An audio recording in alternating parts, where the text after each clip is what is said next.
இந்த காலகட்டத்தில் ஒரு சின்ன பையனையோ இல்லாட்டி சின்ன பொண்ணையோ வீட்டில் கூட தனியாக விட்டுட்டு போக முடியாது. ஏன்னா அந்த அளவுக்கு நம்மளோட சொசைட்டி கெட்டு கிடக்குது அப்படின்னு சொல்லலாம். ஒரு 3 வருஷத்துக்கு முன்னாடிங்க 2021 வந்து பார்த்துட்டிங்கன்னா தெலுங்கானாவில் ஒரு மிகப்பெரிய பிரச்சனை நடக்குது. அது பிரச்சனை அப்படின்னு சொல்கிறத விட 6 வயசு பொண்ணுக்கு நடந்த அநியாயம் அப்படின்னு சொல்லலாம். வீட்டில் ஜாலியாக விளாண்டுக்கிட்டு இருந்த பொண்ணு காணாமல் போகுது. கடைசியாக போலீஸ் பயங்கர இன்வெஸ்டிகேஷன் பண்ணி கண்டுபிடிக்கிறாங்க என்ன நடந்தது அப்படின்னு. அதெல்லாம் ரொம்ப கொடுமையான விஷயங்க அந்த பொண்ணுக்கு நடந்ததெல்லாம். இந்த கேஸில் என்ன நடந்தது அப்படிங்கிறத இந்த வீடியோவில் பார்க்க போகிறோம். எல்லாருக்கும் வணக்கம், நான் தான் பாலாஜி பேசுகிறேன். சரி வாங்க பார்க்க ஆரம்பிப்போம். முதல்ல வந்து பார்த்துட்டிங்கன்னா அங்கே தெலுங்கானாவில் இந்த பொண்ணு அவங்க வீட்டில் ரொம்ப சந்தோஷமாக விளாண்டுக்கிட்டு இருக்கு. ஏன்னா 6 வயசு தானங்க ஆகுது, என்ன பெரிய வயசெல்லாம் இல்லை, எதுவுமே தெரியாத வயசு தான். இப்படி நல்லா ஜாலியாக விளாண்டுக்கிட்டு இருக்குது. ஆனால் செப்டம்பர் 9, 2021 அன்னைக்கு காணாமல் போகுது. என்னடா காணாமல் போயிட்டுன்னு தேடுறாங்க, எங்கே தேடியுமே கிடைக்கல. அங்கே உள்ள கிராமத்தில் உள்ளவங்க ஃபுல்லாக எல்லா இடத்துலையும் தேடுறாங்க, எங்கேயாவது இருக்குமா அப்படின்னு. ஆனால் அந்த பொண்ணை காணவே இல்லை. உடனே வந்து போலீஸ் ஸ்டேஷனில் போய் கம்ப்ளைண்ட் கொடுக்குறாங்க, இதுமாதிரி பொண்ணை காணும் அப்படின்னு. போலீஸ் வந்து இங்கே பயங்கரமாக இன்வெஸ்டிகேஷன் பண்ணி பார்க்குறாங்க, அங்கங்கே தேடி பார்க்குறாங்க. பட் எதுலேயுமே இந்த கேஸ் வந்து முன்னேற்றமே அடையலை. அதுக்கப்புறம் ஒரு சந்தேகம் வருது. இந்த சின்ன பொண்ணுக்குள்ள இந்த சின்ன பொண்ணு பேர் வந்து சைத்துறாங்க. இந்த பொண்ணு வீட்டுக்கு எதிர்த்தாப்புல ஒரு வீடு பூட்டி கிடக்கு. என்னடா வீடு பூட்டி கிடக்கு, அது யார் வீடு அப்படின்னு கேட்டால் அவன் வந்து ஒரு குடிக்காரன், அவனுக்கு வந்து ஒரு 30 வயசாகுது, அவன் வீடு அப்படின்னு தெரிய வருது. ஏன் அவன் வந்து எந்த தப்பு பண்ணிடக்கூடாது, வீடு பூட்டி கிடக்குது அப்படின்னு போலீஸுக்கு சந்தேகம் வருது. அங்கே வீட்டில் கேட்குறாங்க, இது மாதிரி அவன் வீட்டில் இருப்பானா அப்படின்னு. வீட்டில் இருப்பான் அப்படின்னு தான் சொல்கிறாங்களா, சரி இவன் ஏதாவது கடத்திருப்பான் அப்படின்ட்டு ரொம்ப நேரம் கழித்து அந்த வீடை வந்து உடச்சிட்டு உள்ளே போய் பார்க்குறாங்க. அப்படி பார்த்தா இந்த 6 வயசு பொண்ணு அங்கே இறந்து கிடக்கு. மேலெல்லாம் வந்து கடிச்சிருக்க மாதிரி தெரியுது, கழுத்தை நெரிச்சு கொண்டு இருக்காங்க அப்படின்னு தெரியுது. உடனே அந்த பாடியை வந்து போஸ்ட்மார்ட்டத்துக்கு அனுப்பி வைக்கிறாங்க. இறந்து போயிட்டு அந்த சின்ன பொண்ணு போஸ்ட்மார்ட்டத்தில் தெரிகிற விஷயம் ரொம்ப கொடுமையாக வாய்னால் கூட சொல்ல முடியலைங்க. அந்த அளவுக்கு அந்த 30 வயசு ஆள் வந்து ராஜு அப்படிங்கிற ஆள் கொடுமைப்படுத்தியிருக்கான். கொடுமைப்படுத்தி கொன்னுட்டு அவன் தப்பிச்சு போயிட்டான் வீட்டை பூட்டிட்டு. என்ன ஒரு கொடுமையான செயல் இதெல்லாம்.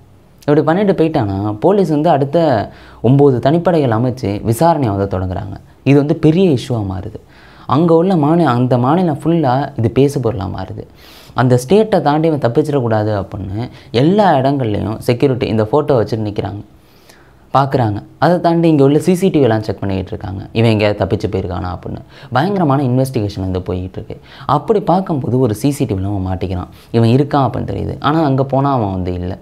சரி எங்கே தாண்டா போயிருப்பாங்க அவனும் பயங்கர இன்வெஸ்டிகேஷன் பண்ணி பார்க்குறாங்க, அவன் கிடைக்கவே இல்லை. அப்போது ஒரு அமைச்சர் சொல்கிறாப்புல, இது மாதிரி நாங்கள் குற்றவாளியை கண்டுபிடிச்சிட்டோம் அப்படின்னு. ஆனால் பார்த்தா குற்றவாளி வந்து ஒரிஜினலாக கண்டுபிடிக்கல. கொஞ்ச நேரத்துலேயே அவர் சொல்லிடுறாப்புல, இல்லை நான் தப்பான செய்தியை சொல்லிட்டேன் அப்படின்னு அந்த அமைச்சரே வந்து சொல்கிறாப்புல. இப்படியெல்லாம் போயிட்டுருக்கா, நாட்கள் படி விசாரணை வந்து போய்கிட்டே இருக்குது. அப்போ நிறைய பேர் வந்து சொல்கிறாங்க, அமைச்சர்கள் உட்பட நிறைய பேர் சொல்கிறாங்க, இவனை கண்டுபிடிச்சா இவனை வந்து என்கவுண்டர் பண்ணணும், இப்படி அநியாயமாக தப்பு பண்ணியிருக்கான் அப்படின்னு வந்து எல்லாரும் வந்து கொதிச்சு எழுறாங்க. அதை தாண்டி அந்த அமைச்சர் வந்து கைது பண்ணிட்டோம் அப்படின்னு பொய்யா சொன்னாங்கல்ல, அதனாலையும் அந்த கிராம மக்கள்லாம் அவ்வளோ கொந்தளிச்சு போயிருந்தாங்க. அந்த வீட்டை வந்து அடித்து நொறுக்கிட்டு இருக்காங்க, அதாவது இந்த ராஜு வீட்டை. அவனுக்கு கல்யாணம்லாம் ஆகிட்டு, ஆனால் அந்த ஒய்ஃப் வந்து அந்த வீட்டில் இல்லை. இப்படி வந்து நாட்கள் வந்து போகுதாங்க, விசாரணை பயங்கரமாக போயிட்டுருக்கு, கண்டுபிடிக்க முடியாமல் போகுது. சரி என்னடா பண்ணுறது அப்படின்னு யோசிக்கும் போது தான் சரி ரிவார்டு கொடுப்போம், இவனை பற்றி ஏதாவது தகவல் கொடுத்தா காசு கொடுப்போம் அப்படின்ட்டு 10 லட்ச ரூபா தரோம், நல்ல ஒரு வேலிடான ஒரு இது இருந்தால் நாங்கள் வந்து 10 லட்ச ரூபா தரோம் அப்படின்னு போலீஸ் வந்து ஒரு அறிக்கை வெளியிடுறாங்க. இவன் வந்து இந்த ஹைட்டில் இருப்பான், முடியெல்லாம் நிறையா வளர்த்துருந்துருப்பான், கையில் மௌனிக்கான அவங்க ஒய்ஃப் பேரை எழுதியிருப்பான் அப்படின்னு ஒரு அறிக்கையை வந்து வெளியிடுறாங்க. அதை தாண்டி அந்த ஃபோட்டோ இருக்குல்ல, அந்த ஃபோட்டோவை வந்து ஆட்டோ, பஸ் ஸ்டாண்டில் உள்ள பஸ்ஸு, அப்புறம் அங்கே உள்ள சவறு, ஏகப்பட்ட இடத்துல எங்கெல்லாம் மக்கள் அதிகமாக போவாங்களோ அங்கே எல்லா இடத்துலையும் ஃபோட்டோவிலேருந்து அந்த எல்லாத்தையும் வந்து எழுதி ஒட்டி விட்றாங்க.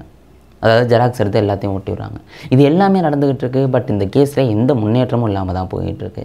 அப்படி போயிட்டுருக்கும்போது தான் ஒரு நாள் போலீஸுக்கு ஒரு தகவல் வருது.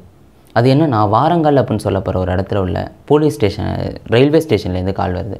இது மாதிரி நீங்கள் வந்து சொன்னீங்கல்ல இந்த கையில் மௌனிகாலாம் எழுதியிருக்கோம் அப்படின்னு, அவங்க இங்கே இறந்து கிடக்குறாங்கன்னு தகவல் வருது. அதை தாண்டி இப்படி தகவல் கிடச்சோன்னே இங்கே போலீஸ் டீம் வந்து அங்கே போகிறாங்க. அங்கே போய் பார்த்தா உடம்பெல்லாம் கிடக்கு, மூஞ்செல்லாம் பயங்கரமாக செஞ்சுருக்கு.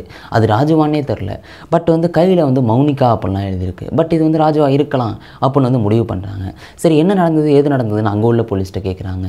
அந்த போலீஸ் ஏற்கனவே விசாரிச்செல்லாம் வச்சுருக்காங்க. அப்படி பார்த்தா அங்கே வேலை பார்த்துட்டு ஒரு ஊழியர் சொல்கிறாப்புல, ரயில்வே ஊழியர், இது மாதிரி நான் வந்து முன்னே வந்து சொன்னேன், அவங்கள நின்றுக்கிட்டு இருந்தான், இங்கே நிற்கலாம் கூடாது, ட்ரெயின்லாம் வரும், நீ அங்கிட்டு போயிடு அப்படின்னா நான் மிரட்டி விட்டேன்.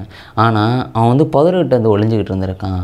ஹைதராபாத்தை நோக்கி ட்ரெயின் வந்துக்கிட்டு இருந்திருக்கு, அதில் போய் வந்து சடார்னு விழுந்துட்டான், அதனால் இறந்துட்டான் அப்படின்னு ரயில்வே ஊழியர் சொல்லியிருக்காங்க. அதை தாண்டி அங்கே வயல்வெளியில் வேலை பார்த்துட்டு இருக்க சில ஆளுங்களும் இவன் வந்து ஓடி போய் விழுந்துட்டான் அப்படின்னு சொல்கிறாங்க.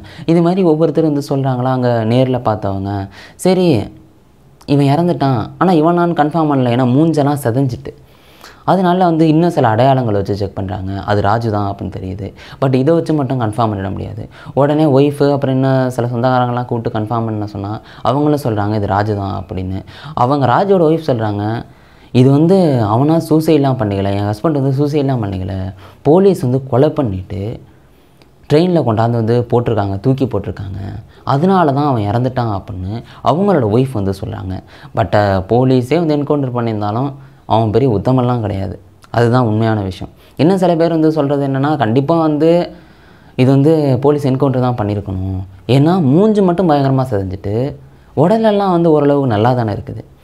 அப்போனா போலீஸாக மூஞ்செல்லாம் செதுச்சிட்டு இது மாதிரி வந்து பண்ணியிருந்துருக்கணும், கொலை பண்ணியிருந்துருக்கணும் அப்படின்னு சொல்கிறாங்க. இன்னும் சில பேர் சொல்கிறாங்க இது வந்து ராஜுவே கிடையாது, இது வந்து வேற ஒரு உடல் மூஞ்சை செதுச்சிட்டு ரயில்வே ட்ராக்கில் கொண்டாந்து போட்டிருக்காங்க, இந்த கேஸ் பரபரப்பானோன்னு இந்த கேஸை முடிக்கிறதுக்காக அப்படின்னு சில பேர் சொன்னாங்க. பட் போலீஸ் வந்து அவங்க ஒய்ஃப் அம்மா வச்சே வந்து இதை கன்ஃபார்ம் பண்ணிடுறாங்க இது ராஜு தான் அப்படின்னு.